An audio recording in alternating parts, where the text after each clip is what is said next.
semuanya, perkenalkan saya Ina Saki Salama dengan NIM 6670230027 dari kelas 6C Program Studi Ilmu Pemerintahan FISIP Untiapta. Hari ini saya akan melakukan sosialisasi di SDN Seroja yang berlokasi di Kota Serang terkait dengan bahaya sampah plastik untuk bumi. Simak terus videonya ya. Siapa di sini masih pakai botol plastik sekali pakai? Boleh ya? Kenapa sih? Di sini ada apa ini apa? Ada apa?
Botol-botol plastik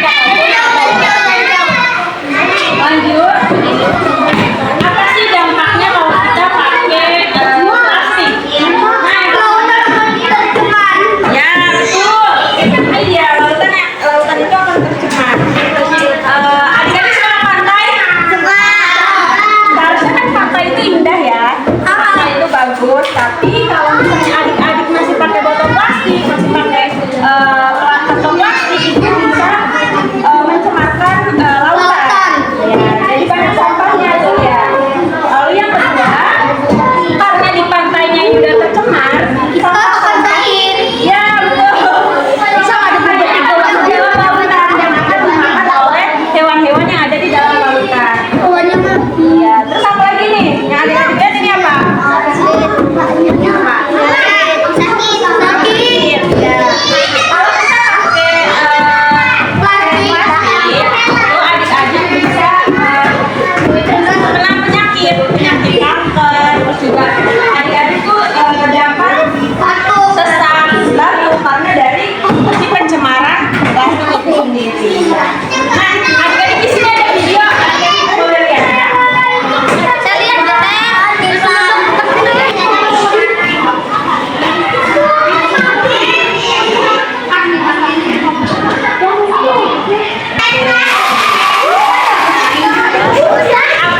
dia sosialisasi yang sudah dilakukan di SDN Seroja terkait dengan bahaya sampah plastik untuk bumi. Mari lakukan perubahan kecil yang dimulai dari diri sendiri untuk stop menggunakan plastik. Satu langkah kecil dapat berdampak besar bagi bumi. Cintai bumi, ciptakan lingkungan bersih dan nyaman. Terima kasih. Wassalamualaikum warahmatullahi wabarakatuh.